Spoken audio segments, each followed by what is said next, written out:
as it is in heaven. Give us this day our daily bread, and forgive us our trespasses, as we forgive those who trespass against us. And lead us not into temptation, but deliver us from evil. For thine is the kingdom, the power, and the glory, forever and ever. Amen.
Everyone. I offer my most humble pranams at the lotus feet of Sri Bhagavan Sathya Sai Baba. Sairam again, and welcome to Swami's 96th birthday celebration. My name is Anjali, and I will be your MC for this evening. To start off our program, we'll begin by a project done by the SSC children. During the semester, the children began by picking a particular sadhana and worked towards consistent practice of it. Let's see what all 4 groups have learned throughout their journey.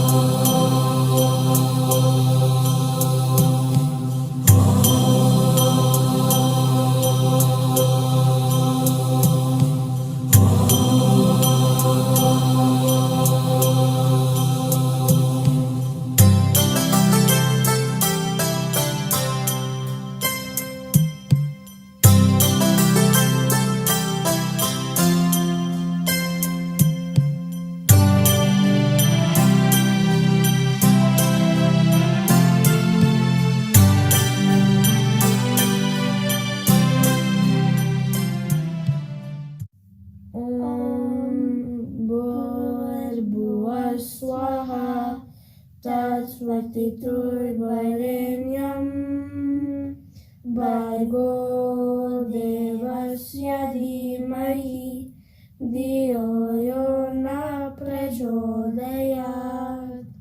Om Sai Ishwaraya Vidmahe Sathya Devaya Dhimahi Tanna Sarva Prachodayat.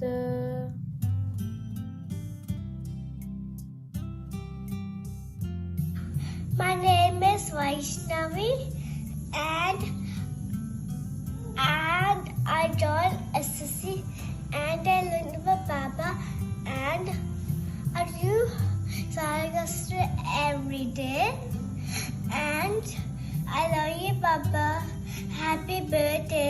I did 9 times Sai Gayatri and I feel really happy for it. Happy birthday Swami.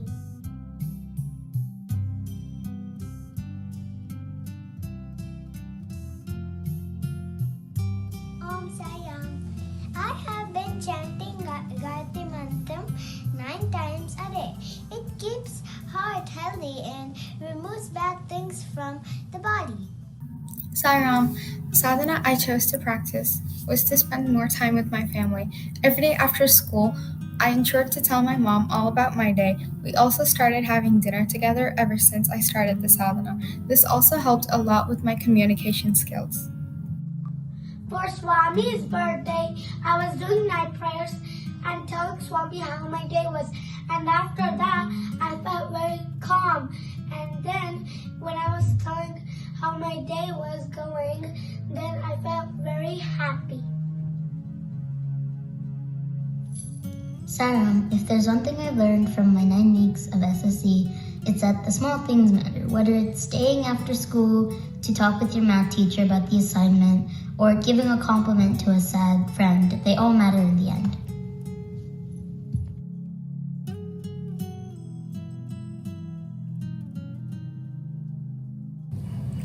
Sairam.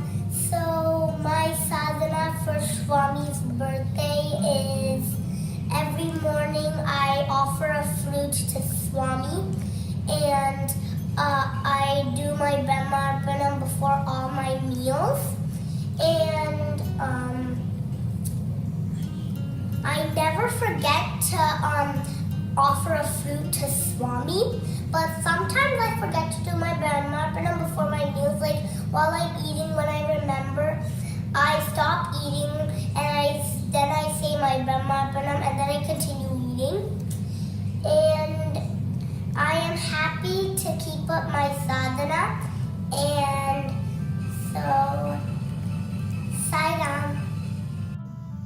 Sairam, my name is Vibha Sambaraju.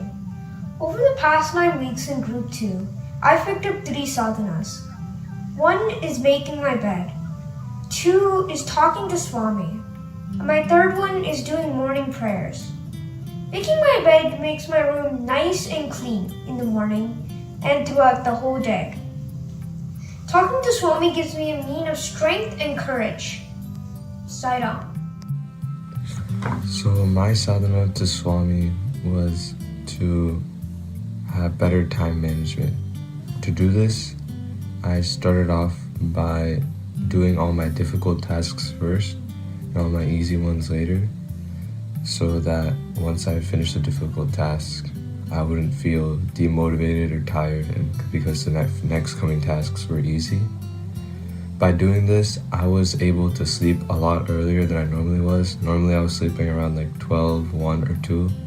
After I started this, the past 2 months, I've been sleeping around 10 or 11. So that's been very helpful.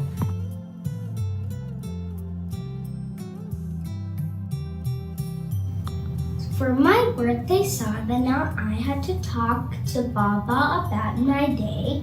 So I did every night and I told him about my day, like what I did in school. Sometimes I said that, and then sometimes I said what I did at home.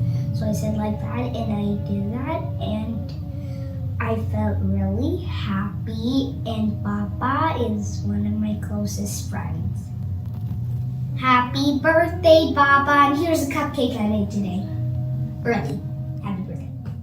Saram all, my name is Shreya and I'm going to share with you my experience in SSC for the past 9 weeks. I have learned new bhajans and I have also talked with my group about certain things like honesty, integrity, truth, loyalty, respect, and responsibility. My sadhanas that I chose are making my bed, cleaning up my room, spreading joy, dance practice, and sharing with my parents about my day. I also help my classmates and teachers at school by volunteering for things. They help me too.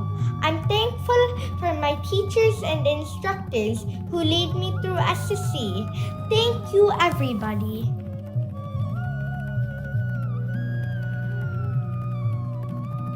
Sairam everyone. I have been enjoying writing Oms every day, but sometimes I stop writing and go play with my brother. To improve my focus, I try to go sit in my room. Sairam. My personal sadhana was praying to Swami every morning and every night, and this really helped me reflect on my day because I would talk to him about it. Some challenges that I did have was when I was really tired in the morning, I would forget, but I would recognize later throughout the day that something was missing and I would pray. And overall, doing this has really helped me open up with Swami. So my sadhanas for Swami was to take care of my brother, and I played with him, I made him happy, I gave him the toy he wants. I also make him, I feed him, and I also do these stuff so he will eat. And the good thing about it that I get happy really strongly and my heart bursts happiness. And the bad thing about it that they were so stinky, I can't do anything about that. It's so Saidam, my name is Srimai Nair, Group 3. In this year, 2021 to 2022, we discussed about responsibility, time management, what our different sadhanas is, and what we look forward to during this year. And what I have learned is how to deal with peer pressure, time management, and the stress. Since going through middle school, there is peer pressure and stress that accumulates. And this year, what the teachers have taught me, what my gurus have taught me, is how to deal with this stress. For example, dance class, it's very stressful sometimes. So being able to deal with that has really helped, and being able to focus on schoolwork instead of the fact that I might get yelled at or something like that. Sadam, thank you.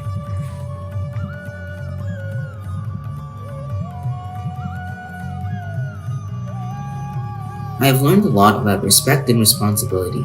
The main challenge I faced was I forgot a lot of the tasks I was supposed to complete. This was the main reason I was irresponsible. To overcome this challenge, I wrote down all the tasks I needed to do on a sheet of paper and kept it on my fridge to keep reminding me the things I have to do throughout the day. Sairam. Sairam. In the last 9 weeks of SSC, I learned to always be kind, because when I was kind to my teacher and when she needed help picking everything up, I picked everything up, and when I needed help, she helped me. And we should always be respectful, because my friend had a disability, but I respected her, so she respected me. So. While doing my sadhana, I was able to communicate with Swami in a better manner and stay calm during my daily activities.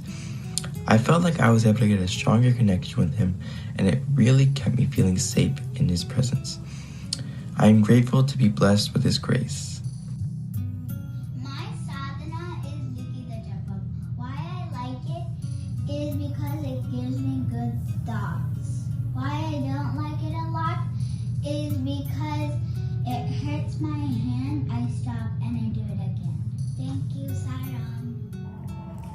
Sairam, the sadhana I chose to follow was spending more time with my family. I wanted to implement this more in my life, especially since school started, and I often found myself using homework as an excuse to not spend as much time with them.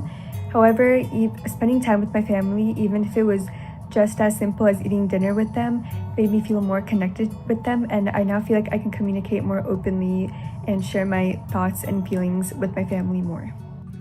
Sairam, I love to paint. I would like to offer this painting to Swami's birthday. I am really happy while I'm painting, and thank you for God, Sairam. My sadhana was not to submit a single homework assignment late for my school. Some challenges I had with that was that I had a lot of homework to do and there was a lot of different classes, so I would sometimes prioritize other classes over different ones, and that would make me forget the ones that I didn't prioritize first. But the way that I overcame this was that I made sure to write down each individual assignment in a sort of checklist fashion so that I could just check it off whenever I was done with it, and this way I got all my homework done. Sairam, this year I picked the sadhana of writing Oms 55 times each day. I like writing Oms and I would like to continue the sadhana all the time. Hello everyone, my name is Sathya Sai, and my SSC sadhana is to do Sai Gayatri 27 times. I feel like my sadhana is perfect because my anger is the ego and it's the eternal fire, while the peace and the meditation, it's all the water and the soothingness, and it puts out the eternal ego and fire, therefore it makes me happy. Thank you all, Sairam. Hello everybody. In the last 9 weeks, I learned about being kind, respectful, and responsible. I showed kindness by helping my classmates with their problems. They helped me too as a way of showing their thanks.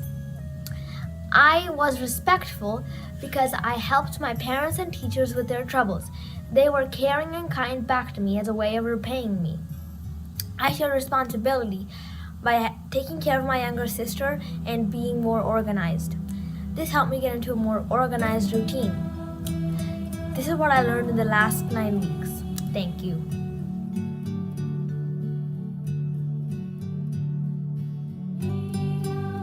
I did writing 30 odes for Swami's birthday. And when I did 30 odes, I felt calm and I saw that my handwriting was improving. And when I did those, I felt happy. Sairam, for my sadhana for Swami's birthday, I decided to undertake a sadhana for better time management. I had a lot of difficulties. Some of these included waking up on time, getting my homework done earlier, or just being more punctual. I did struggle a lot with doing these things because I lacked a lot of willpower to maybe get up earlier. I gave myself a lot of excuses saying this or that, but overall I think I tried my best. Sairam, over the past weeks of SSC, I've learned making my bed every day is a good habit. I used to not make my bed, especially on weekdays, because of the amount of time I had. But now I try to make my bed every day because I realize it's a good habit to do every day. And every little thing can make a big difference. My affirmation was to practice and apply time management in order to lead a mentally and physically healthy life. Every day, I had created a 2 to 3 hour time period in the evenings in order to finish that day's work. Using these techniques, I was able to finish all of my work in an efficient manner and have time to do other things such as reading a book or playing outside. Om Shri Sai Ram. My sadhana for Swami's birthday was to read the Tapovanam. I am not finished yet, however I've learned so much from this book. One thing that I took away was how Swami lived. He was virtuous, selfless, loving and simple. Reading this book inspired me to live like Swami, loving, selfless and simple by controlling desires. Om Shri Sai Ram. Sai Ram, I practice bhajan songs. I like to sing one bhajan. Jaya Guru Omkara, Jaya Jaya Sadguru Omkara, Om Jaya Guru Omkara, Jaya Jaya Sadguru Omkara, Om Brahma Vishnu Sadashiva, Brahma Vishnu Sadashiva, Hare Hare Hare Hare Mahadeva, Om Shiva Shiva Shiva Shiva Sadashiva, Jaya Guru Omkara, Jaya Jaya Sadguru Omkara, Om.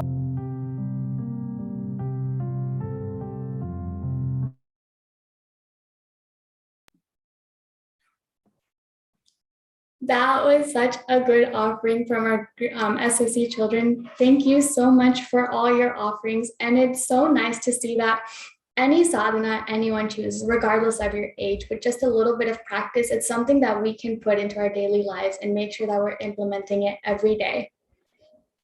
Swami says, you have to realize that nature is a manifestation of God. Hence, nature should not be ignored. During our weekly satsangs, we always learn something new on how we can do our part to take care of the environment. Today, the EnviroCare team has put together a skit. Let's see what else we can learn to help take care of our beautiful planet.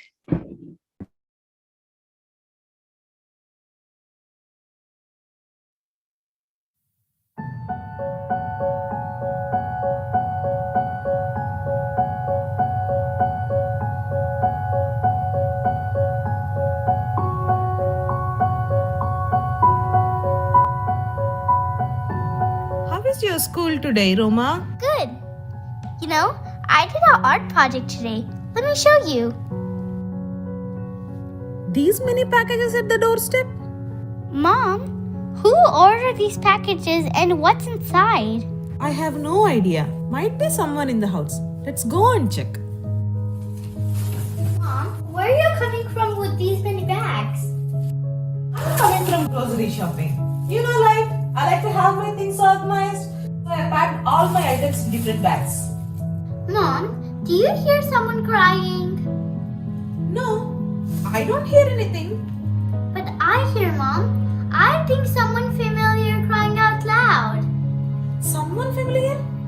Crying out loud? But why? Maybe of suffocation. She's covered in full of plastic.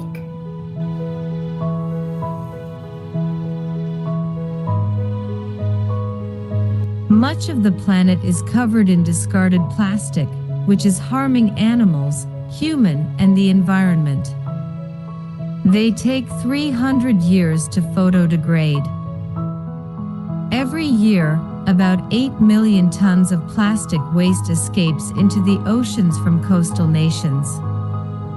That's the equivalent of setting 5 garbage bags full of trash on every foot of coastline around the world.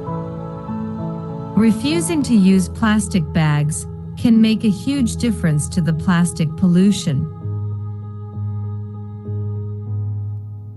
Mom, let's go check who ordered the packages. Maybe someone ordered a toy for me for Thanksgiving. Okay, come, let's go and check with Dad. Dad? Dad? Hey, I just came in. Looks like Dad just went in. Then let's go and check with Grandma. She might be in the kitchen. Good idea.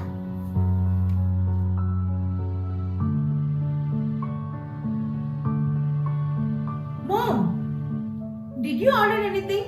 I see a lot of packages delivered at the doorstep. No, not me. Maybe your dad. Grandpa. He's one in the house who orders lot of books and spend all the time in the puja room. Grandma, do you hear anyone crying? No, I don't hear anything. Who is crying? I hear someone familiar crying out loud. Why would someone cry that loud? Because her hands are chopped off. Hands chopped off? But why? To make these paper towels.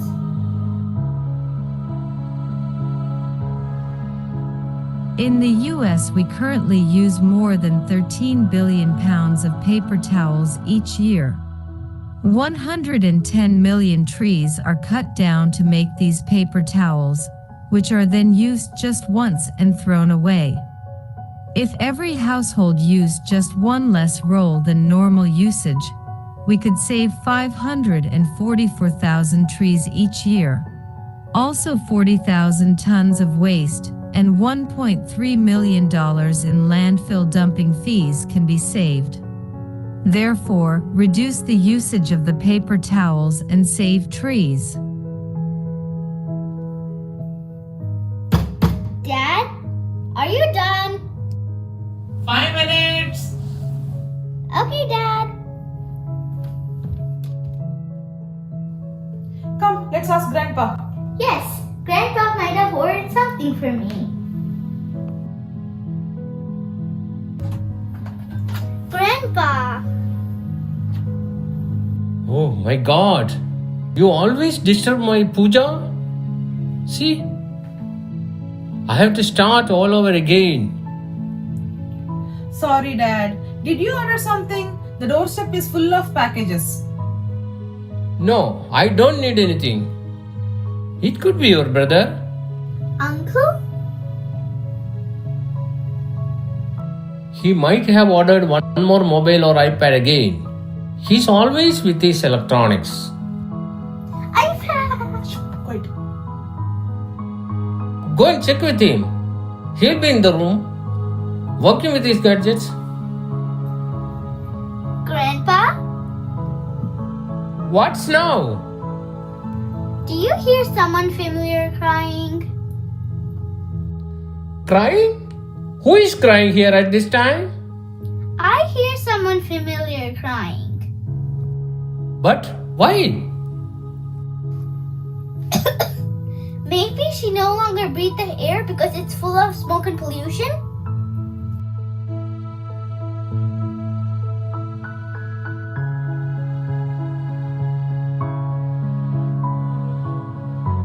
The burning of incense sticks releases carbon dioxide and other pollutants which have harmful effects on the health of humans and the environment.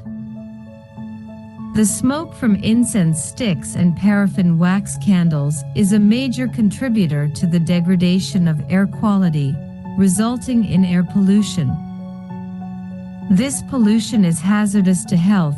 Breathing it in is as bad for your health as secondhand smoke and leads to various deadly diseases unknowingly. Before going to Uncle, let's check with Dad one more time. Okay, come. Vijay! 2 more minutes. Uncle? Uncle?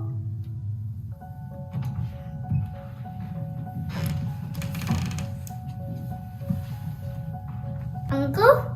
Hey honey, I'm in the middle of a meeting. Can you please not disturb me and take what you need from here and leave? We are here to check whether the packages at the doorstep belong to you. There are quite a few. Package? What kind of a package? I don't think I ordered anything. Well, I don't believe even Apple has released anything and I haven't ordered anything yet. Oh wait, you know what? I think your sister keeps ordering so much stuff from online. You should check with her. Thank you. Uncle? Do you hear someone crying? I don't hear anyone crying. Who's crying? I hear someone familiar crying out loud. Why would somebody cry loud? Maybe she's running out of blood? What? Blood is draining out? Why? The blood of resources draining out in the form of energy.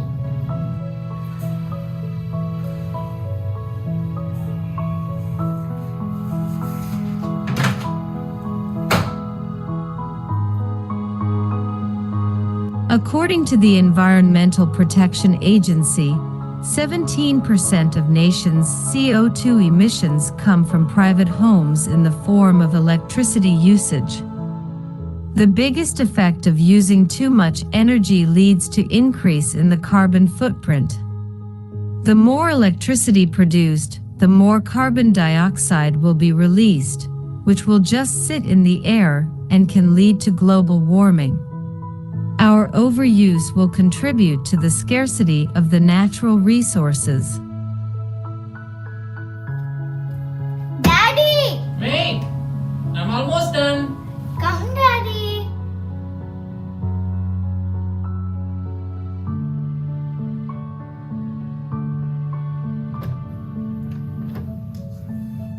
Hey, I was looking for you. Did you see any packages? I'm waiting for them. It says delivered. Yes, there are plenty at the doorstep. Good, they are on time. I need them right away. I have a party tonight. Oh, but these many packages just for one party? No, I'm not gonna use all of them. I just need one. I'm gonna return the rest of them. Anyway, it's free returns. I don't think it's a good idea because it takes a lot of resources and efforts to deliver, and you're returning them back all again? I'm already late. I don't have time for all these things. Who cares? Aunt, do you hear anyone crying? No, I don't hear anything. Who is that? I hear someone familiar crying loud. Someone familiar crying? But why? Because no one seems to care for her. Everyone is busy in party when she is in need of friends.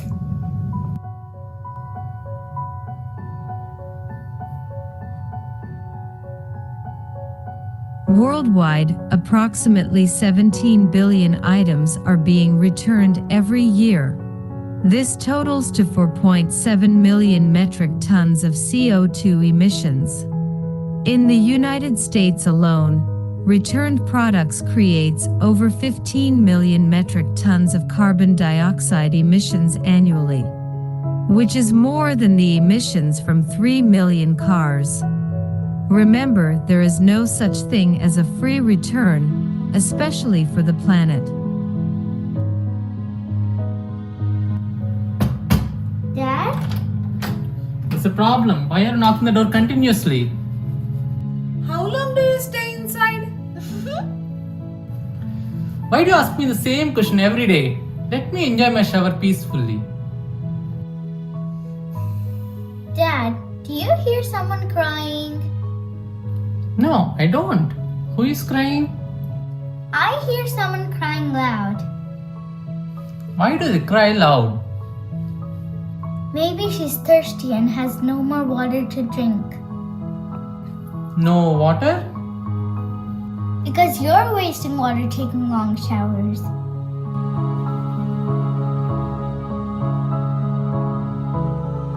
One of the best ways to protect the environment is to cut down on water consumption, and the easy way to do this is to take shorter showers.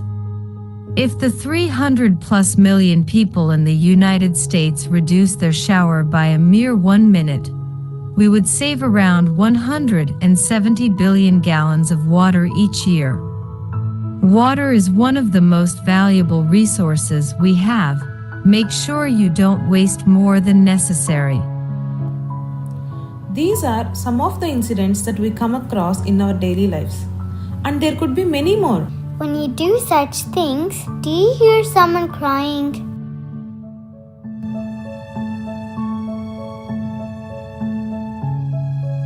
Mother Earth is crying because her land is polluted. Water is diluted. Forests are hit by fire. Polar caps are melting. The clouds seem to be darker than white. Global warming become a global warning. As we see many problems, we should find solutions. Start from yourself and just do something right for her. Heal the world. Make it a better place for you, for me, and for the entire world. Keep the oceans blue, the planet green, and the animals safe. Small steps can make a huge difference. Every step counts.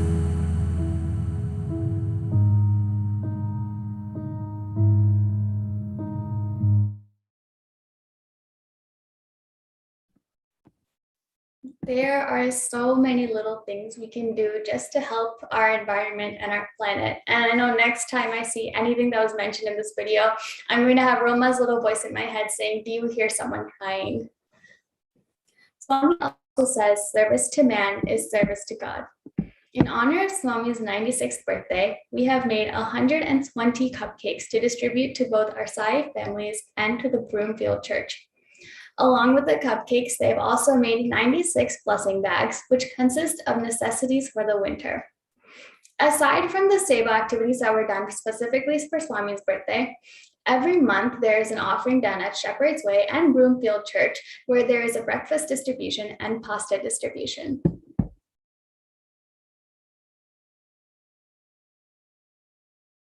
Just want to tell y'all thank you so much. You're really making a difference in the unsheltered's life.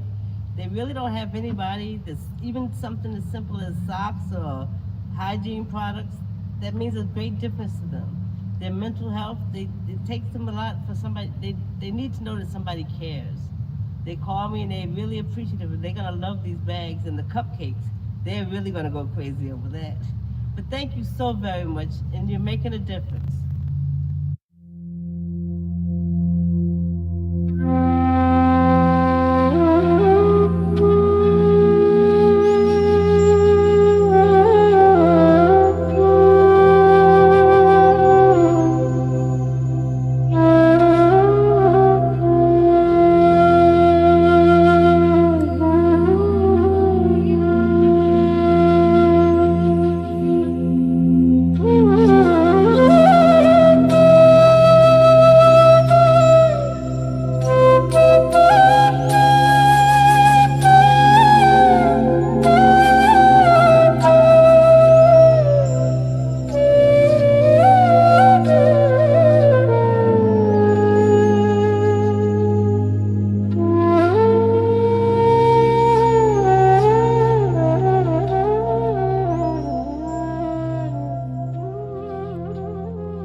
Study circles are such an important part of all of our spiritual journeys.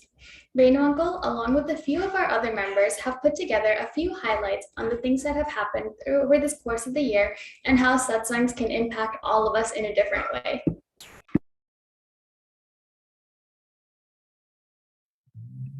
Om Sri Sai Ram, our most humble and loving pranams at the lotus feet of our beloved Bhagwan Sri Sathya Sai Baba. On this auspicious occasion of the 96th birthday of our beloved Lord, the Richmond Sathya Sai group is creating a garland of offering at his lotus feet. As part of this offering, we have various segments like a skit, bhajan, SSC program, Enviro Care, and others. We also thought that study circle is a very important blessing Bhagwan has given all of us. So we wanted to include a segment about study circle and how it impacts our center members. Sai Ram.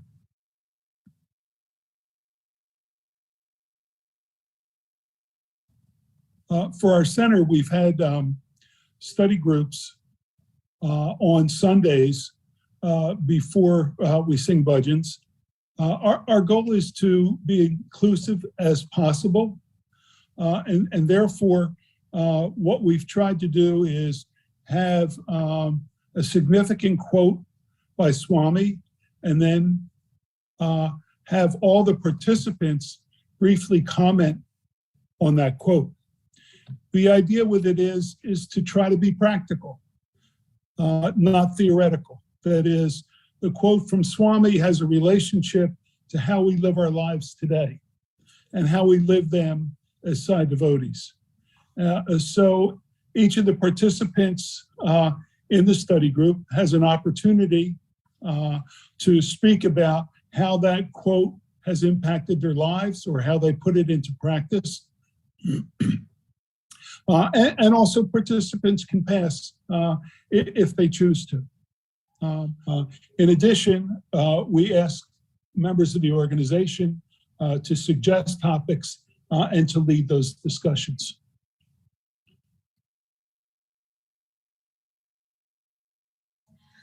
The individual does not progress alone.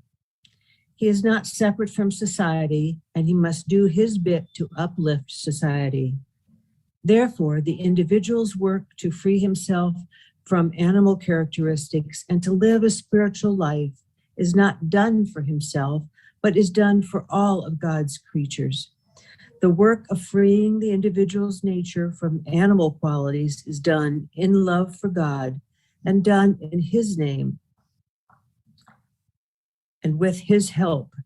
Each member of the Sathya Sai Baba Center should work very hard to purify the quality of his life, and the goal should be to lead a perfect life, an ideal life, to be an ideal exemplar of the divine teachings of Bhagavan Sri Sathya Sai Baba. I liked this quote because the very first sentence, which is the individual does not progress alone. And I think that is very true. I love this, doing the study circle and participating in the study circle at our center because people come from different backgrounds, different cultures, and we each have our own distinct viewpoint. And it's as Swami said, there's the diamond. So each of us represent the facet of the diamond, but at the top of the diamond, the flat of the diamond is where the truth resides. So in terms of the study circle for Richmond, I enjoy it because I learn something every single time from one member or another. And it's most important when we speak from a personal level as opposed to speaking theoretically or in glittering generalities, but to speak from the heart. That's when the teachings are the most powerful and the most meaningful and have the greatest impact, not only perhaps for themselves, but for others. So the study circle is an invaluable part of my sadhana. Sai Ram, my humble pranams at Swami's lotus feet. By Swami's grace, I was introduced to the Richmond Sai Center about a year ago. Since then, I have been attending the center programs regularly, including the study circle. I always felt that my spiritual knowledge was very limited. Initially, I was very shy to participate in the discussions. Brothers and sisters in the study group helped me to open up. And now I feel comfortable to share my views too. I feel that all the topics discussed in the group are immensely helpful, and it keeps me thinking about it throughout the week. It helped me to question my thoughts and actions, and gradually I started to deal with the situations in more spiritual and positive ways. I realized that forgiving others is forgiving myself. I realized that I learned to talk softly with love and compassion. I began to let go of my grudges. I got to know that when helping others, I am not the doer, I am just an instrument. I also started to perform my duties and tasks without expectations. I never imagined these small steps would lead to a huge transformation for me. I am very happy now, and I have a lot of inner peace.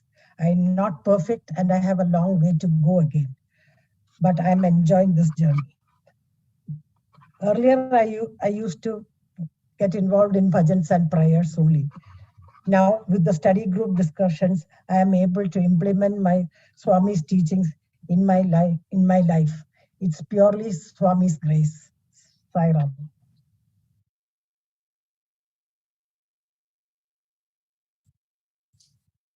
Sairam, everyone. I've been attending study circles for the past few years, and it's been very helpful. I'm making progress in my spiritual journey by attending these satsangs. My husband says I'm responding more these days instead of reacting, and definitely my patience has been improved, but there is still a lot to learn and practice.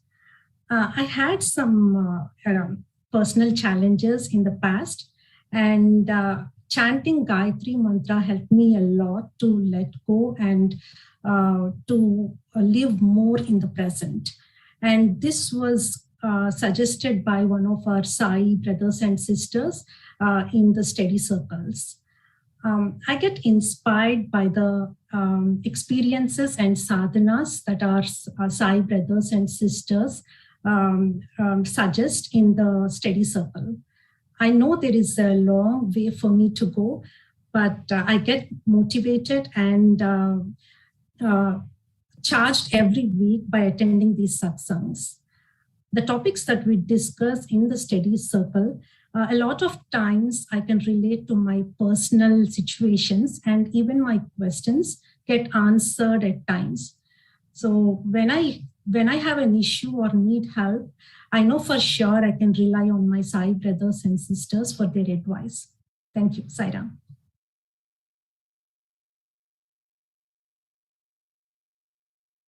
Om Shri Sai Ram.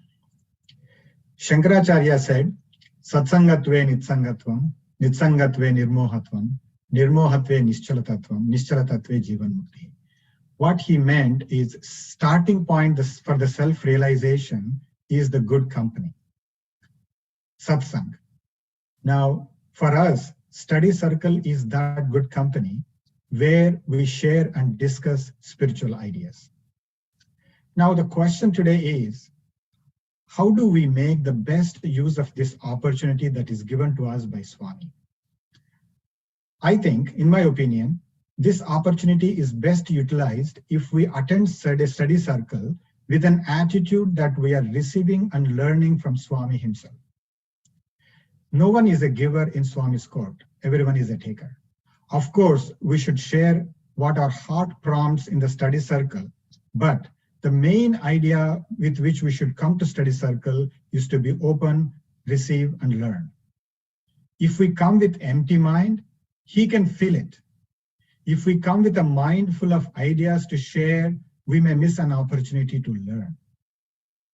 I may attend study circle for tens of years, but I may not benefit if I do not go with an attitude to learn and receive from Swami.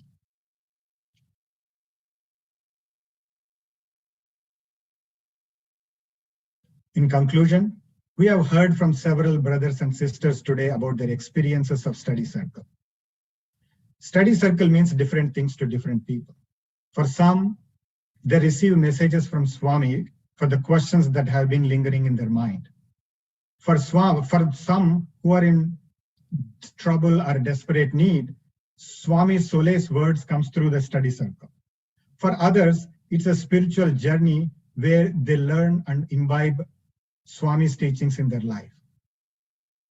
But all in all, the study circle is a self-transformation tool. As Swami said, the world transformation is possible only with individual transformation. Sai Ram.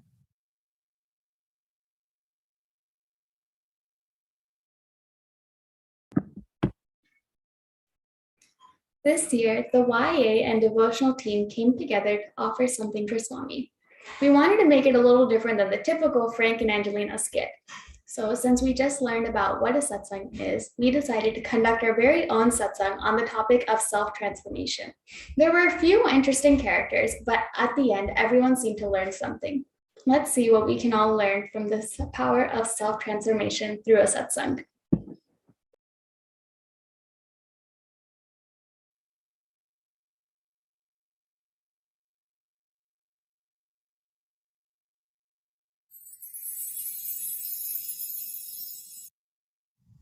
What are your current thoughts on self-transformation and how do you feel before we start our satsang?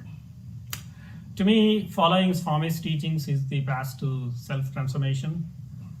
Read his books, attend the satsangs, do the bhajans, and at a physical level, eat vegetarian food. And once you start at the physical level doing all these things, you'll go the process of self-inquiry and finally to self-transformation. With the word self-transformation, I am still a little confused. I think it this way, do I really have to go deep into that self-transformation as long as I don't hurt anyone or I do my duties, and do I really have to do that? Why do it's like very important that you transform and when others are not ready to transform? To me, self-transformation is being able to understand where I am at my current level and then how I can transform myself to do better, not just for myself, but for those around me, my connection with Swami, and where I would like to see myself in the future. And I think attending these satsangs, going to different activities is really what is that stepping stone to get to where I want to see myself in the future. Self-transformation for me is being truthful to yourself. Keeping your word, thoughts, and deeds together, right? So in a uniformity, that's what self-transformation is. For me, self-transformation is like something I should know what I am doing right, what is it right or wrong. So that's why I come attend the satsangs to know, to get knowledge about it. So today, the Richmond Sai group is going to be having a satsang with this conversation. Let us see how everybody shares their thoughts and perspective on self-transformation and see what conclusion and action we come up with at the end to determine how we can offer self-transformation to Swami.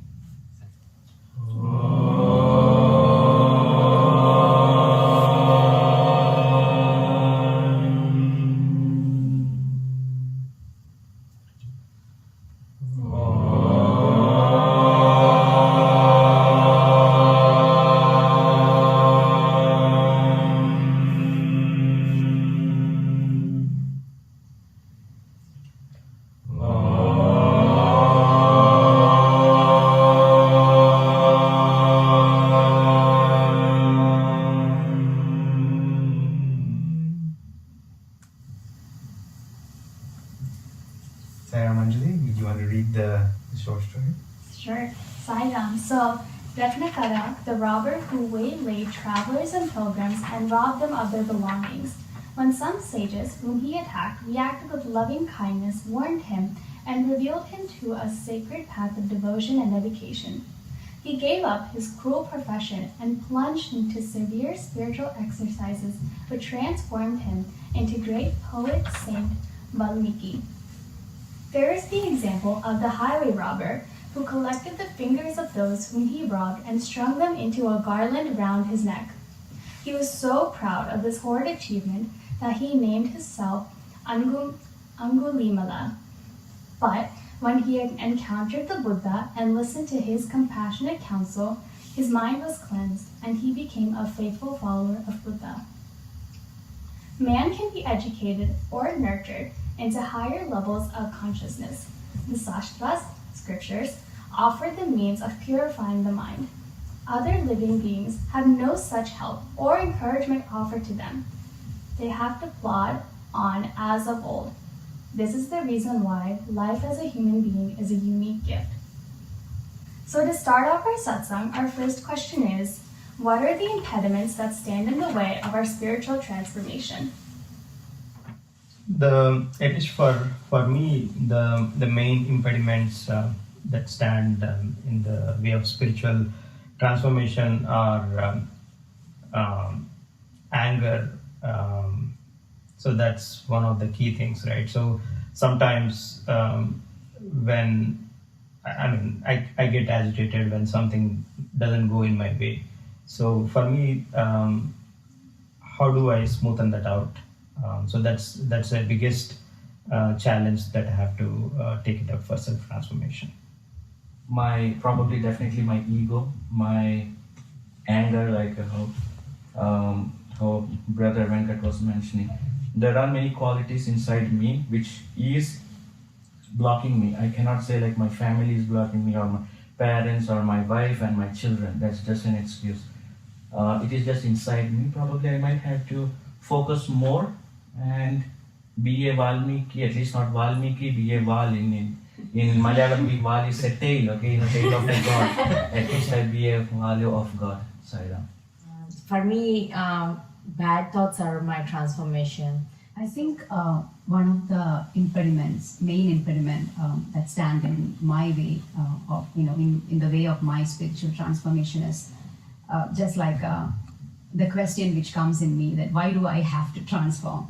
It's like, I always want to be me. I just want to be me. Why, so that question itself is, as I said, is one of the impediment. But I also understand the importance of self-transformation, as it is not always easy to change others. So we can motivate others, we can inspire others, we can influence others, but at the end of the day, I think the results will be much better if we change ourselves. I really understand that. And also, if we have the control over our actions and attitude, that will definitely give you a lot of peace of mind. And I think that self-control is something which something we all should be practicing. And I think that is something which I really want to practice in my life. And I take it as my self-transformation is like, whatever happens in the outside world, it's not going to affect me. I am going to have the control over my actions and my attitude. And I think I am in the right place with Swami's fold. I think that is going to help me a lot with transforming myself. Saira. For me, self-transformation is first thing, like I want to say, we have to be so thankful that Swami chosen as one person that he wants to transfer. See, even under Angulika one, Swami chosen him to be transferred. That he has to be grateful for that. So I feel like I want to be the person that Swami to chosen. That's why I'm here. But I have to take. It's not a one night thing. It's like we have to keep working on it. So as Sarah uncle said that we have some rules that make us to transfer ourselves, like service, and Swami always says Namasmarana. Those things definitely help us. So I was just self-analyzing, by hearing this story and looking at the Christians and Swami's code. So, first of all, I was trying to understand what is self-transformation or transformation. I thought transformation is probably something, a car becoming a bumblebee or bumblebee becoming a car. But after hearing the story, I understand Angulimala, Ratnakar, who were robbers and thieves, they became big saints like Valmiki, right? That means that's a change, that is transformation. So if I look at myself, I'm a person probably who is running behind money, taking care of family, having car, having a house. Probably next I want to be the vice president of a company, then I want to become a big man, get a mansion. Is that the transformation we are talking about? Right? Then that actually made me to look at the topic. It is self-transformation. Right? That means transformation within me, inside. This is something got stuck in my mind, so I'll just take a couple of minutes. Transformation can happen to anyone, and it will happen to everyone. There are two ways. Either you will transform by getting good beating from the destiny, or you can transform yourself when you are in a good place with an effort that you put yourself. Right? Sam, I think it's interesting to what Angoli and all these people that have transformed. It shows that your past is not your future. Your past does not determine who you will become. It is at the moment and the instant that you decide that you want to surrender and you want to transform. That's when the magic happens. That's when everything in the past does not matter anymore. It's about what you are doing now that determines your future. And so Swami keeps saying, transformation is the true mark of devotion. So I think in that line, if we are truly devoted to Swami, today should be better than yesterday. Tomorrow is more beautiful than today, right? And so, but that starts by living in the present, being focused on God, and trying to make yourself a better person. But then at the same time, I also think that if you try to be a better person and you're trying too hard, it also doesn't help. If you surrender and you realize that Swami himself is the doer and you become the observer, I think then that's when we can truly start to transform ourselves. Just from my personal experience, I feel like I transform and then I transform backwards and then I transform forward. And so sometimes I feel like I'm in this ebb and flow. I don't know if I've really made true progress. So I feel like it's like the stock market, right, going up and down. But at the end of the day, the 2 points that matter are when you buy and when you sell. So like that, it's like when we're born and when we leave this world, have we fully changed?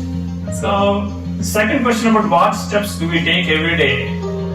If I become lazy, if I don't go to the center, if I don't go to the weekly satsangs, where it was Sundays or the bhajans, again, you get stuck to your old habits, right? You won't acquire the new habits. So, even spirituality is like taking your car to servicing and getting it lubricated, changing the tires. You need to do that every day. You need to meditate every day. You need to, similar to exercise. You just can't do exercise for 2 hours one day and don't do anything for 6 months and expect good results, right? So same with the purification of mind too. Like Swami clearly says in the quote, you need to let go of the old habits, acquire new habits, and that requires practice. For me, I think so. We started doing meditation every day. So that definitely is helping. So those are the steps. Initially, it was tough to start up. Wake up. So I used to do, but still sleep on the bed. but now at least it has become a habit to get up and sit straight and do. Still we are not there anyway, close. But I still feel that it's a good step forward and making the right progress. So I have a question since you mentioned meditation is helping your journey. So personally, I'm not one who can sit for meditation or just close my eyes because like you said, I would be the one who falls asleep instantly. I even noticed when we're doing meditation with our group 1 kids that I have to keep myself so I can be like doing attendance or seeing like homework journals. I can't like close my eyes and sit with them. But for those like me who can't really focus on the meditation part, what else do you suggest to help start that transformative journey? Definitely, for me, I should start with something small so that I can keep it going. Otherwise, just like Pawan said, it'll transform, then again go back. So it's for me it was like I'll get connected to Swami a lot, and then I will lose that connection somewhere. Then I will be behind something else, and then again I will get connected. So maybe just like Rahul said, every time maybe the time when we get a meeting or something, again we'll get connected, and then we'll think, oh, okay, everything is all right.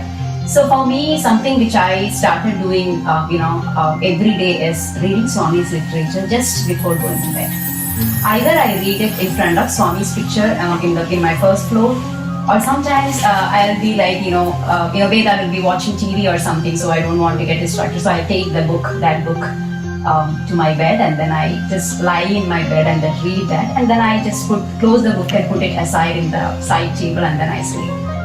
It's not that all those questions are answered now, but after I read those stories, each chapter, the experiences from people, their connection with Swami, and the kind of love Swami has given to all these people. So that itself is actually, for me, that itself is a stepping stone for self-transformation. So I would say sadhanas, whether it is very small or something like something which we have planned, like writing Om Sri Sai Ram in the book. I used to write Om Sri Sai Ram and Om Sai Ishwaraya Vidmahe when I was maybe from the age of 7 or 8. And I continue to that. We do that all the years. That time I did not even know who Swami was in the real sense. My mother asked me to do Om Sri Sai Ram and Om Sai Ishwaraya Vidmahe. I just wrote it mechanically. I didn't know the meaning or anything. But now I can relate why I was doing that. Why Swami wanted me to do that time, even though I did not even know who is Swami. So how he is calling us to his, to his fold, it's really unbelievable. Now I can connect all those dots, and now I know why I was doing that. So the small sadhanas is actually adding a lot of meaning to my journey of self-transformation. Saira. Saira, I can give a secret formula in your question. It's self-inquiry plus self-effort is equal to self-transformation. Okay. So again, now let's take this self-inquiry part. That's why the reason self-transformation. It's not my transformation, my family's transformation. It's my alone transformation. Right? I mean, we can motivate, but I cannot force Sai Ram to transform by tomorrow, or I cannot force my children also. Right? So, most important part for me would be self-inquiry. For that, after inquiring, you need to understand, or I need to understand, what is that thing which attracts me towards God, like a bee attracting towards the nectar. Like, how can I be a Mirabai? Always call Krishna. That's why Swami had given us lots of tools. It can be meditation, it can be singing bhajan, it can be having a study circle, it can be doing service, it can be namasmarana, it can be likhita jabam. You say what it is. Right? So after you identify, put the effort. That is where, I like the way Sister Sarita said, like she was reading for last 2 months. I hope that will continue for more, and they will help you in your transformation journey. That is one part which I always lack, And again, for the justification's sake, school started, this one started, I have other class, I have office work. But if you have chosen yourself to be on the path of self-transformation, right? You will be tested. That determines your focus. That determines your determination. So there are many. Why do I need to transform? One. Second, transform to what? It would have been simple if I am a robber. I can stop it and say I transformed. It would have been simple if I am a terrorist and I would have stopped giving violence. But in this group, I don't see anyone as a terrorist or a robber or anyone. Right? And what is the transformation and what should be my destination? Check your wallet again. Probably, this story, like from Ratnakar to Valmiki, right? Probably that is what, from Manava to Madhava, I think that would be the journey I believe I understood, and that is where I will be practicing myself and I will be focusing. Sai Ram. I have a small thing for you here. See, you no need to become a terrorist and thief to self-transfer. You should be yourself, and you have to find what you need to be transferred.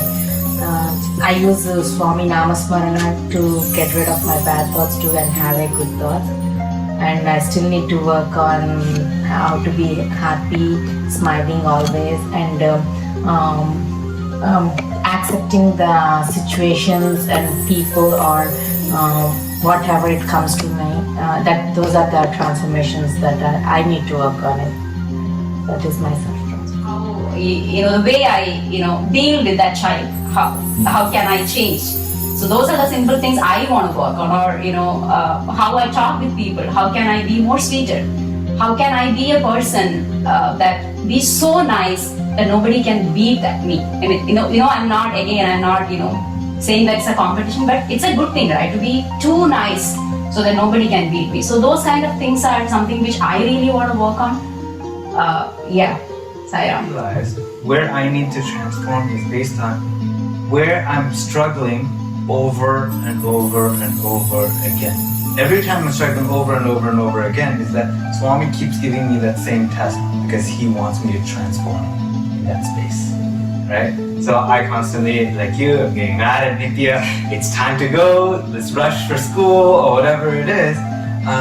So it's an area for me to be more patient and have equanimity during that time, right? So wherever we're experiencing in our life, wherever it's pain, struggle, stress, those are the key areas that I feel that we have to pinpoint for ourselves as our areas of transformation, self-transformation. He asked, why do you need to transform yourself? I think I got the answer from all of you, right? You need to transform yourself so that you become a better parent.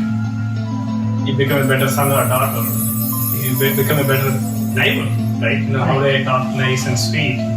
So you don't have to be a yogi, someone who renounces everything. That's not the end of transformation. Right? Becoming a better parent, it's a journey. Becoming a better student, becoming a better teacher, better son. That's the journey you're on when you're transforming yourself. And those are all the tools that Swami gives you. If you don't want to be any of that, you don't have to transform. Still, we all want to be better at what we are doing with our roles. Right? Well, I know we can keep on talking for a longer time, but we do have to come to an end. I'm going to ask Pavan Uncle to do a little conclusion, and then we'll end with meditation. So during this topic of self-transformation, we saw, people that were robbers transformed into saints. And then we asked the inquiry about ourselves, what do we need to do for transformation? And through this discussion, we had several points. Some people said reading Sai literature is an opportunity to help us transform. Another tool is meditation. And Rahul mentioned self-inquiry plus self-effort equals self-transformation. And then we can leverage bhajan as well. We can use service as another tool. Namasmaranam and Likita Japam. But whatever it is, the conclusion is that once we've identified the area that we need to transform, we need to do something to implement on it and take action. And so, again, we'll wrap with Swami's quote where it says, transformation is the mark of true devotion.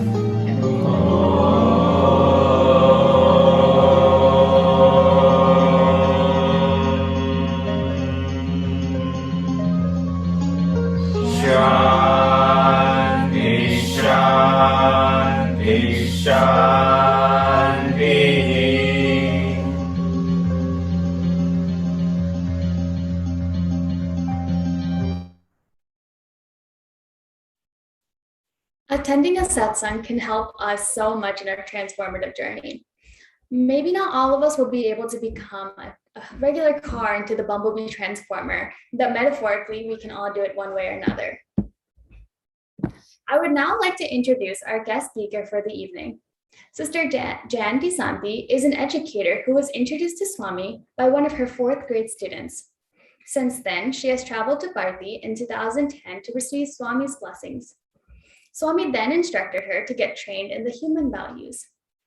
From there, Sister Jan took the SS EHV courses and did her fieldwork right within her 4th grade classroom. Now she is serving as the faculty for the ISSS ISSE USA, the Vice President of the Southeast Denver Sai Center, and the Region 9 Devotional Coordinator. Sister Jan is also officially known as a firewalker. She walked across fire and claimed a nice life in service to God. It is my honor to welcome Sister Jan. Sai Ram.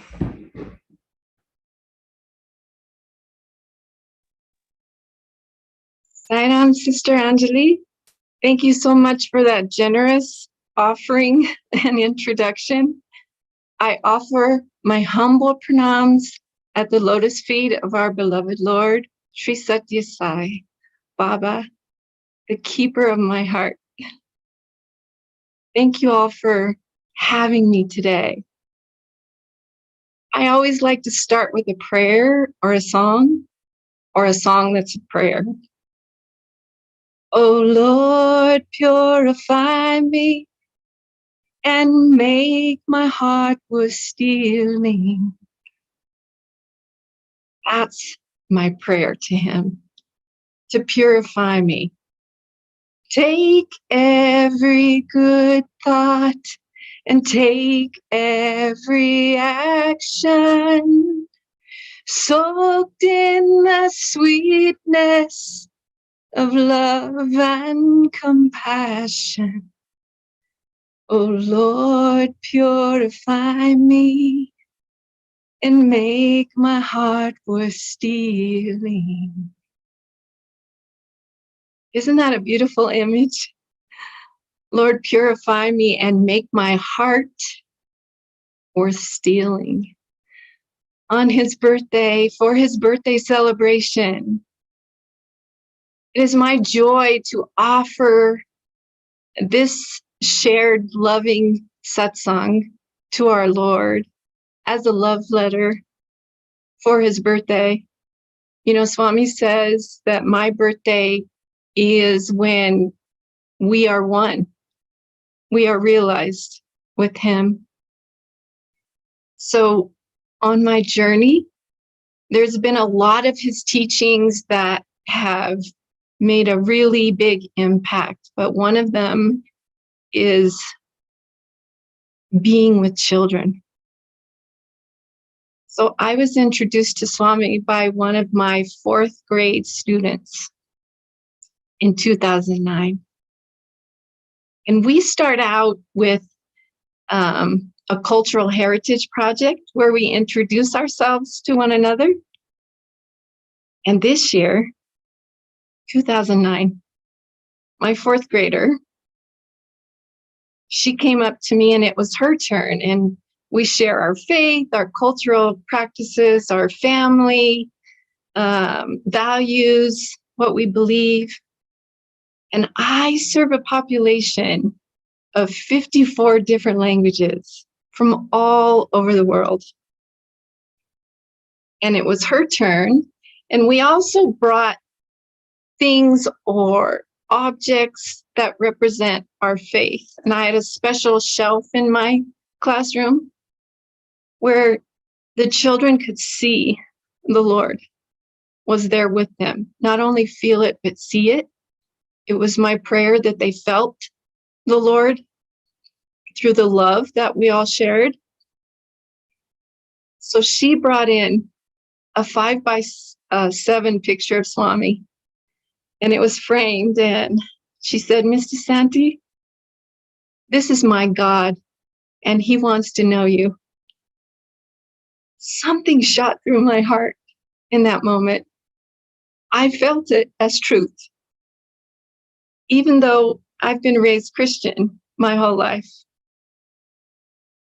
I really believe in that oneness that Swami teaches, that unity of faiths. So I just gave a smile, and the rest is history, which I'm about to share with you. But to let you know, that 5x7 picture never left my desk for the rest of that year. And I still have it. It's pretty special. So I was really connected with my families, and we had monthly meetings, and I served at a school that is 98% free and reduced lunch. And like I said, children from all over the world. But that didn't stop us from reaching the highest heights. And it was my dream and my prayer to visit schools around the world that served those who were in dire communities and oppressed communities. And so I wanted to be a better teacher. A lot of the families came from many different places. So Oprah had just opened up her leadership academy. So I had a family meeting and I said, I'd really like to visit some schools. I visited Louisiana's Freedom Schools in New Orleans. I visited Jeffrey Canada's schools in New York. And I had we had watched the video on Oprah's school opening, and those children's lives, those girls' lives and their stories were really incredible. Like she said, they had the it factor. And we watched it as families and as students too.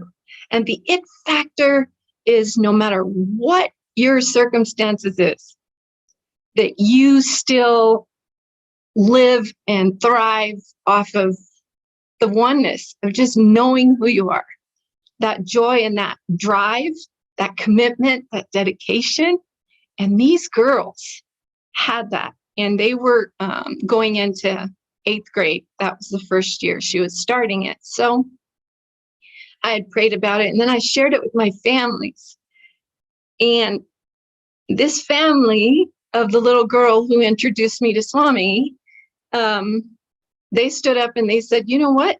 We'll host you because our family lives there. That's where we're from. And so I just thought that was incredible. And then another one of my family members said, and we'll pay for your trip. When you're on purpose, everything in the universe rises to meet you when you just want to be the best that you can be and to uplift everyone you come into contact with. And so it happened. So the one thing that I knew was this family were Sai Baba devotees, right? And so I had a friend who had also met Sai Baba, who had gone over, and she had Phyllis Crystal's book, The Ultimate Experience. So she gave it to me. She shared it with me. So I read it on the plane flight over there. And I am not kidding you. By the time I landed in South Africa, I also had a journal, but I knew who he was. I could feel her experience as my own. And I took notes. I wrote all over the book, which she gave to me freely. But I knew that Baba was my Jesus. I could feel it. And so by the time I landed and I got to the house of my students, auntie and uncle, and the grandmother was there too, and they had just adopted a baby too. So the family was there and they were so excited about having me come in, except for the grandmother was noticeably upset. So I didn't understand what was going on. So I just said, I pulled the uncle aside and I said, is something happening with the grandma? And he said, Jan, actually the family, we need to talk to you as a family. And I was there for 3 weeks because it was my 3-week break teaching at a year-round school. And it was the winter break, the 3-week. So I knew I would be going to the Sai Center there, and that would be my first experience.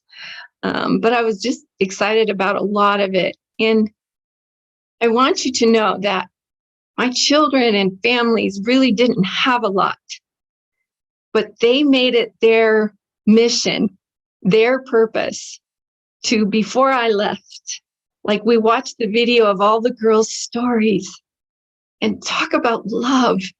They saved their allowances. They did readathons. They did whatever it took to buy one book for those girls from them.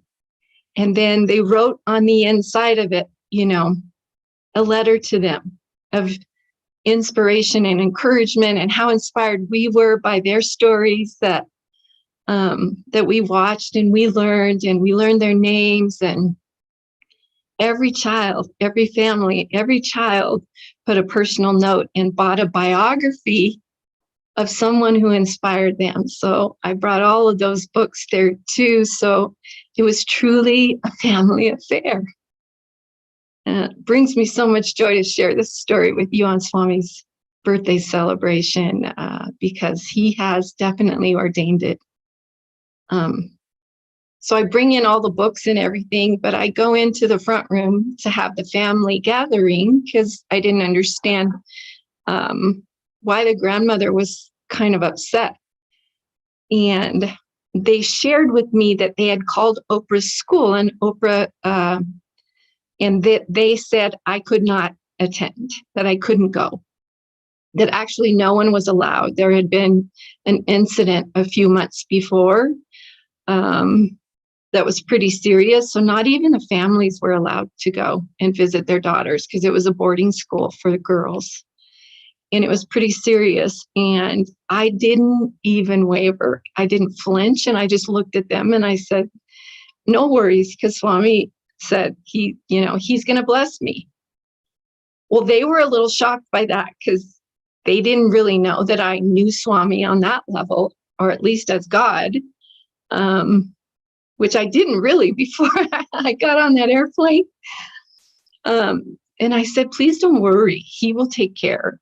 And then the grandmother said again, but we've been calling and we've called more than a few times. Maybe you just want to visit a village school. And I said to them again, don't worry, he's with me. He's with us. Let's just enjoy while we're here, and he will let us know when it's time. So I learned a lot about the family, and one of the first things I wanted to do, and I arrived there on a Wednesday night, and they went to their Sai Center, which the grandfather helped to found, like one of the first ones in Johannesburg. So I was really taken aback by all of that. But I really wanted to go. I wanted to go to the Sai Center because a lot of times for my kids, I would get invited to special celebrations at the church and everything. So I was excited to go. And the uncle was he was so happy and so in love with Swami. Like he would get up and practice, and they had a puja room, which, like I loved too. I would go in and pray to God, and I journaled the whole time, and it was really beautiful. But the first time going to a Sai Center, there were so many people there, but most all of them wearing light colors, and especially the men wearing white. And I just remember the presence of God being so strong. It brought me to tears the first time. And I didn't understand what the bhajans were saying, but I felt it. It was really moving. And the joy that I was experiencing it's hard to describe in words. So we were going, and I was learning a lot about the culture, and I saw books that they had and everything. And pretty soon, it started getting close to time for me to leave. And what was happening was they also gave me the phone number so I could call, and I developed a relationship with the secretary there. So it was pretty special. And I was just calling and telling her who I am and what my kids had done and how we had been transformed by their it factor and who they are, and that I just want to be the best teacher, and I want to learn from them. and that I had brought the books and everything. But I didn't push the subject. Well, it was the day before I was supposed to go back, and Swami said, get up and get ready to take the day. So I get up and I get ready. I go running out into the front room, and of course the uncle is like, is today the day, you know? And I'm like, Swami said yes. So he gets all dressed up in a 3-piece suit. It's so special. And it was like an hour and a half away, the school. But still the grandmother and the mother were hesitant. And the mom, the whole time, she wasn't really going to the center with us either. Yeah. But I didn't question anything because, you know, I don't know what I don't know. So she was home with the baby, and the grandmother and the uncle and I would go. And so we got all dressed up, and they said a little prayer with me. And then we went. It was really humbling. And driving there, I'd never experienced villages before. And we went through 2 villages. One of them was particularly imprinted on my heart because it was so startling to me. I'd never seen or witnessed poverty on that level. And I literally had to have the uncle pull over so I could gather myself before we got to Oprah's school. Because it just, you know, just the level of blessings and luxury that we live in, compared to that, it was just really difficult to witness. But I got myself together, and when I arrived there were electric fences around the top of the fence and everything, and the guards were like, what is happening? Because I get out, I have all my bags and books and everything, and Swami is just beaming from me, and uncle too. And they said, you know, like, wow, what do you have there? And I was telling them about the books and everything, and they were like, well, we can't let you in. You have to have permission. And then I hear the screech come over the microphone, and over the microphone, it's the secretary. And she says, Jan, come on in. So I go in, and when I went in, she said, for some odd reason, the only reason why I'm letting you in, the principal was called away this morning for a meeting. We don't know who called. And I looked over at uncle, and of course, we were both like, we know who called. It was Swami. You know, he cleared the way. He cleared the way. And I definitely, those girls were peeking around the corner. I knew their names. I called out to them. I said quotes, you know, that they had said, when life gives you lemons, you know, make lemonade. And we really connected, and I gave them the books, and I told them the inspired lives that they're living just by being who they are, and not, you know, some of them were studying by candlelight, and were, you know, their families died of AIDS, and they were the mother and the father in tents with, you know, drinking water, and not even clean water. Like, their stories were just extraordinary, life-changing. And I was face to face with them, but I knew them. I knew their stories. And it was really incredible how they didn't have that perspective of themselves. And so they were crying when I was sharing it with them. And they were calling me Amma, you know, like mother. It was so beautiful. And Swami's light was just shining so bright from us. And they actually had guards with them. And what my guide told me is not to go near them, you know, like, because something had happened and we weren't supposed to talk to any of them. But we were dancing and talking and everything. It was so joyful, and it was so meaningful to meet each other and to know each other's stories. And I told them of our kids. And then, of course, their love letters were inside of those books for them. And it was just really transformative and beautiful. And, you know, that's what Swami does. When we're on purpose, when we're living a life of love, and that's what he calls us to do, to make every day a love letter to him. He opens every doorway. He guides us and he gives us special leelas where we know it's him. But having that fierce faith, there was not a doubt when we trust him, and that trust and that love and that understanding comes from that oneness with him, and knowing when you want to live a life for good, you want to be your best and have the most beautiful legacy. In that way, he provides everything. So we go home, and of course the family was just really amazed, and they were really in awe that it actually happened. And then I looked over at the mother and I saw her start to cry. And I said, "What's going on?"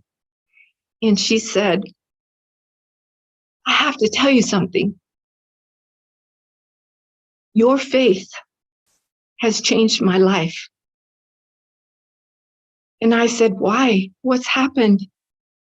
And she said, "We haven't told you this, but a year ago we adopted another child, not this one. And he died 2 months after we got him."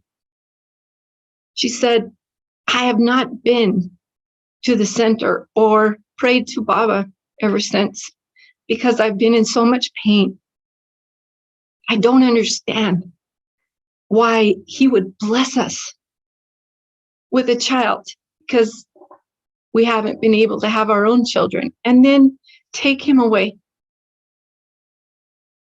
And so she said, "I've not seen someone with faith like yours."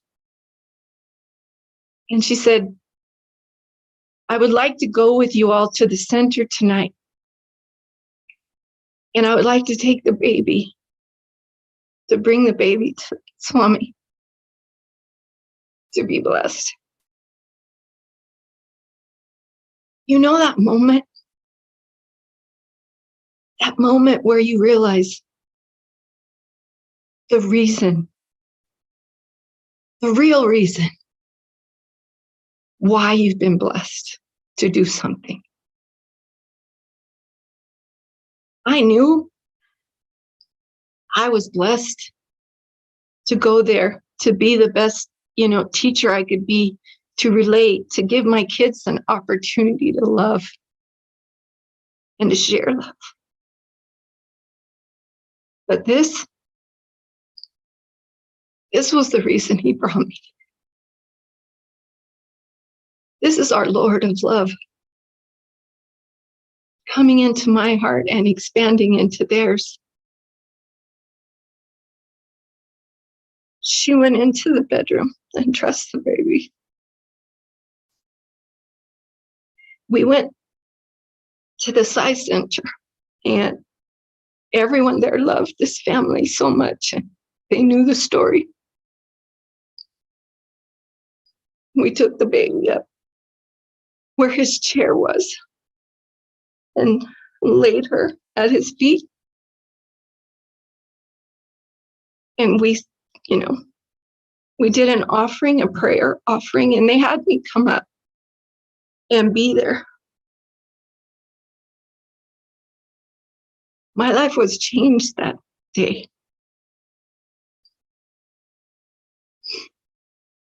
If we allow him to just love through us, we never know the miracle that we will become. That is the miracle. Love is his miracle. After going home, of course, I met with the family. of this little girl, my student. And, we all cried of gratitude of how a family's heart was healed, including theirs and mine. Swami says, love my uncertainty. It is my intention. And he says not to even question. I know this is hard, but when we start to really live with an open heart in love with Swami, everything becomes his message. And he says, it's not enough. It's not enough to just say, I'm his messenger. It's not enough. We have to spread his divine message. That's what he says. To live it. And he said, fortunate are those who heed my words and spread my divine message. How do we do that? How do we do that? We do that by living it, living the example that he came to share and to love with us. We went to the Sai Center after that as a family. And of course, my student, my 4th grade student, she got right up next to me and she said, Mr. Stanley, let's sing a bhajan. And I was like, I don't really know a bhajan yet. And she goes, it's okay. Swami will help us. We'll do it together. And she took my hand and she nuzzled up against me and we sang, love, love, love, Sai love. Love is my form. Truth is my breath. Bliss is my food. My life is my message. Expansion is my life. No reason for love. No season for love. No birth. No death. He also says, come one, come all. That's his invitation in a love letter that he wrote. Come one, come all. Let us not be ungrateful called. Let us faithfully serve him, Sai, and love him, love him, love him. Every day is happy birthday in love with Swami. May we all live as such.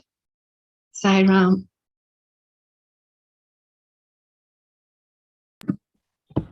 Sai Ram, thank you so much, Sister Jan, for sharing your beautiful experiences. I'd like to call Sai Ram Uncle up to say a few words. Sai Ram, thank you so much, Dan Desanti. I mean, we learned a lot. I just want to recap some of the things you said. Faith and love in Swami opens doors. It's not enough if you live your life as an example of Swami's message. You need to spread his message. And the good example you gave is, Swami filled your heart, and through you expanded into others. A family which almost lost faith in Swami because of an incident, they went back into Swami's fold. And what is so striking is you came to know about Swami only in 2009, and 2010 we were already traveling and went to Puttaparthi. It's amazing. It's quite a lesson for so many of us. Particularly me, was named Sai Ram, right? But I don't think I'm anywhere close to living his life and message like you are doing. What a wonderful message. And finally, every day you live Swami's message, then every day is a happy birthday for Swami. Right? You are celebrating. If you live Swami's message, then you are celebrating every day as his happy birthday. What a great message. Thank you so much. We are so thankful to you on behalf of the Richmond Sai group. Thanks so much.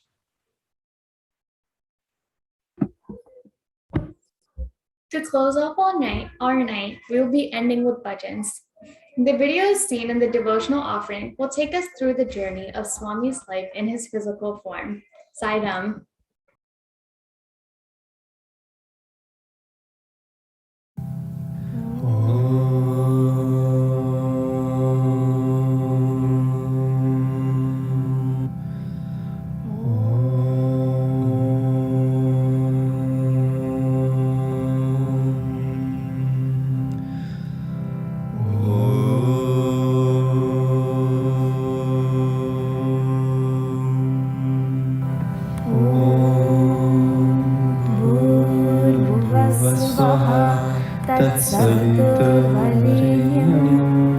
भर्गो देवस्य धीमहि धियो यो नः प्रचोदयात्।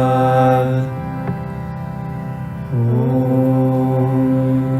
साईश्वराय विद्महे सत्यदेवाय धीमहि तन्नः सर्वः प्रचोदयात्।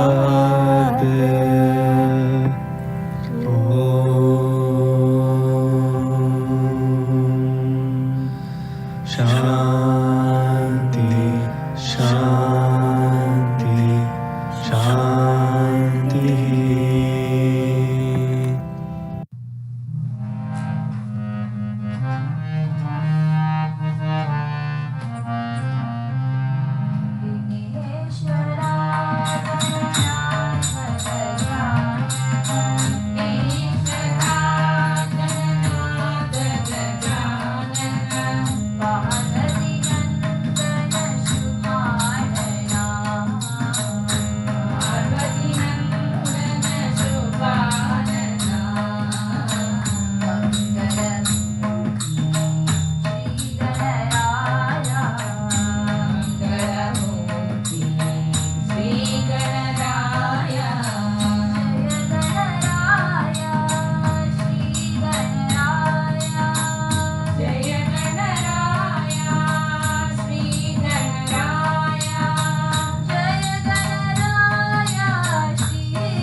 के प्रभु साई राम,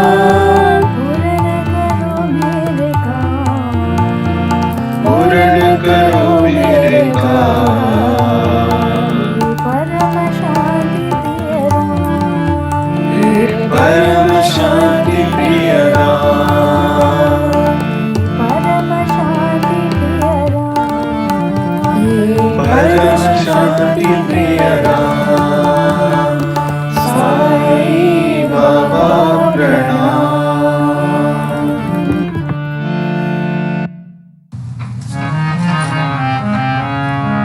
हरि हरि ओम शिव शंकर ओम, हरि हरि ओम शिव शंकर ओम, नारायण हरि ओम, नारायण हरि ओम, नारायण हरि ओम, नारायण हरि ओम।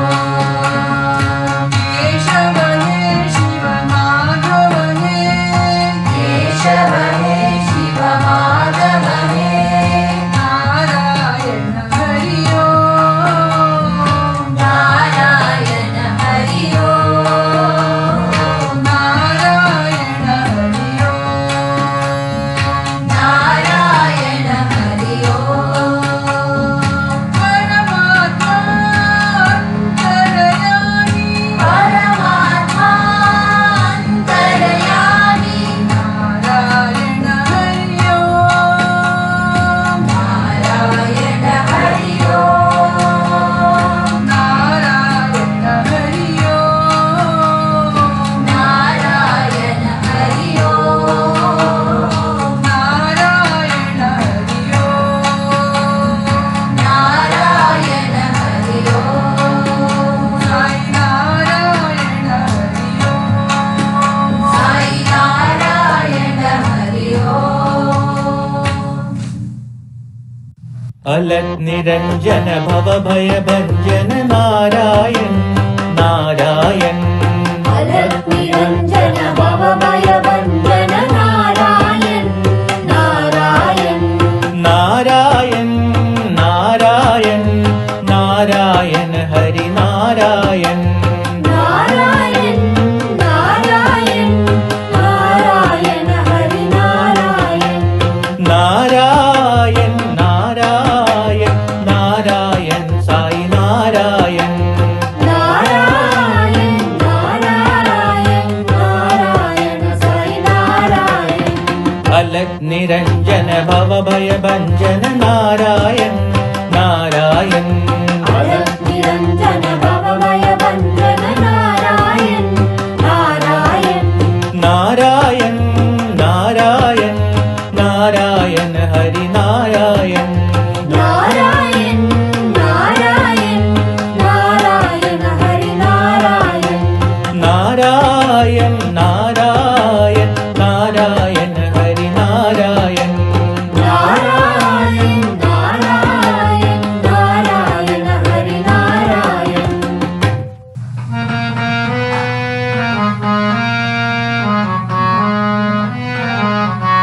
Satya Narayan Govind Madhav, Sai Narayan Govind Keshav, Satya Narayan Govind Madhav, Sai Narayan Govind Keshav, Satya Narayan Govind Madhav, Sai Narayan Govind Keshav, Satya Narayan Govind Madhav, Sai Narayan Govind Keshav.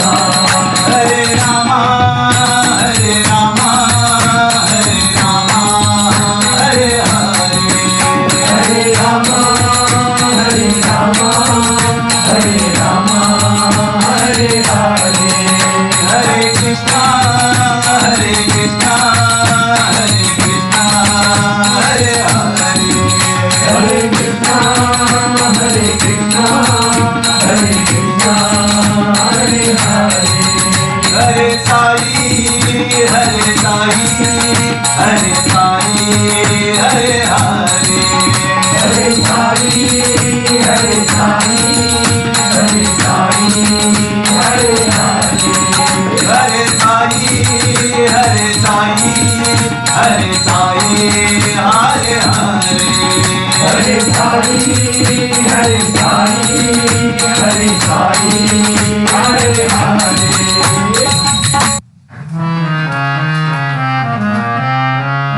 Radhe Govinda Krishna Murari, Radhe Govinda Krishna Murari, Jaya Sai Mukunda Murari, Jaya Sai Mukunda Murari, Radhe Govinda Krishna Murari, Nanda Nanda Radhe Govinda, Nanda Nanda Radhe Govinda, Radhe Govinda, Sai Govinda, Radhe Govinda, Sai Govinda, Sai Mukunda Murari, Sathya Sai, Sathya Sai Mukunda Murari, Radhe Govinda Krishna Murari, Radhe Govinda Krishna Murari.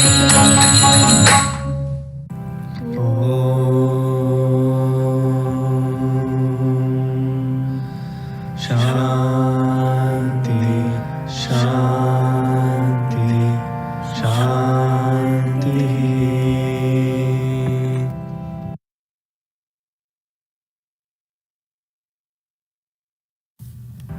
Asato ma Sadgamaya, Tamaso ma Jyotirgamaya, Mrityorma Amritam Gaya.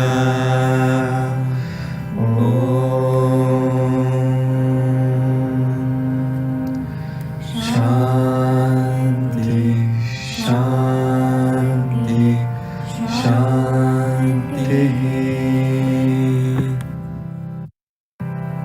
Samasta loka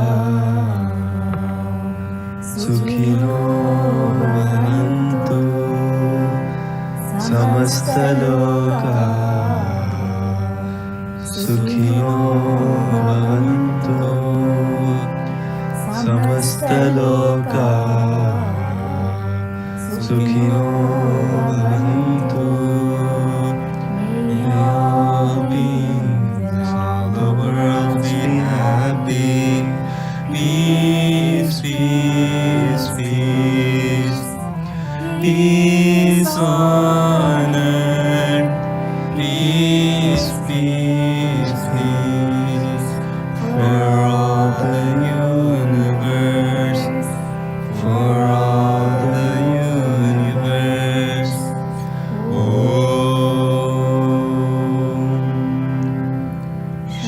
Shanti, Shanti, Shanti. It's a happy, happy, happy day. It's a holy, holy, holy day. It's a beautiful, beautiful day. It's a happy, happy, happy day. It's a holy, holy, holy day. It's a beautiful, beautiful day. Happy birthday, Sai Baba. Happy birthday, Sai Baba. Listen to the angels singing in the sky. Listen to the ocean waves dancing with joy. Listen to the birds singing in the trees. All of them singing happy birthday. Listen to the angels singing in the sky. Listen to the ocean waves dancing with joy. Listen to the birds singing in the trees.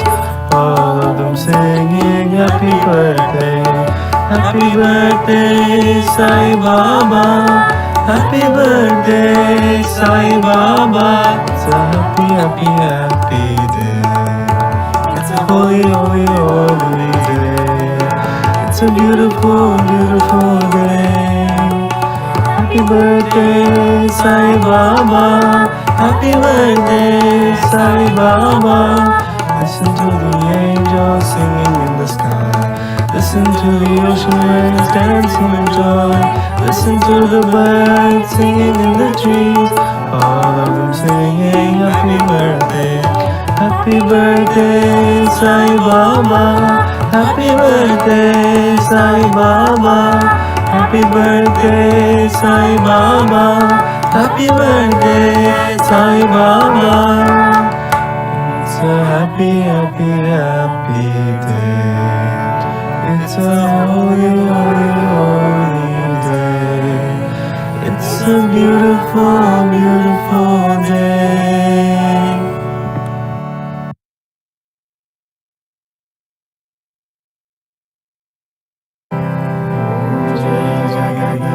Swami Sathya Sai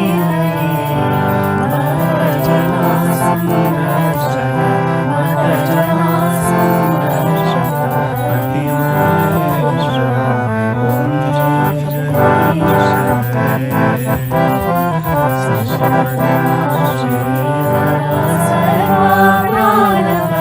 Swami Sarva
जय बोलो भगवान श्री सत्य साई बाबा जी की जय।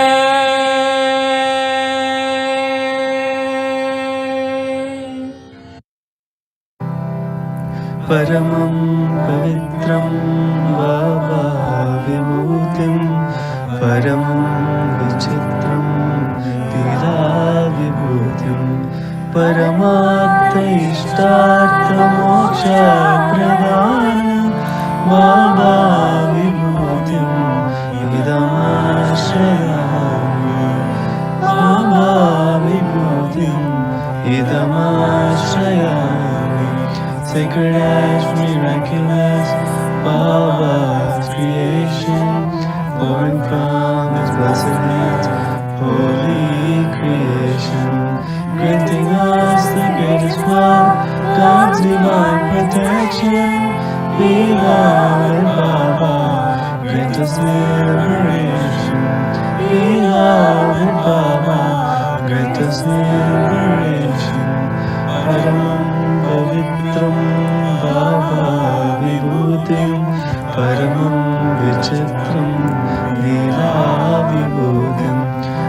परमार्थ इष्टार्थ मोक्ष प्रदान बाबा विभूतिम् इदमाश्रयामि बाबा विभूतिम् इदमाश्रयामि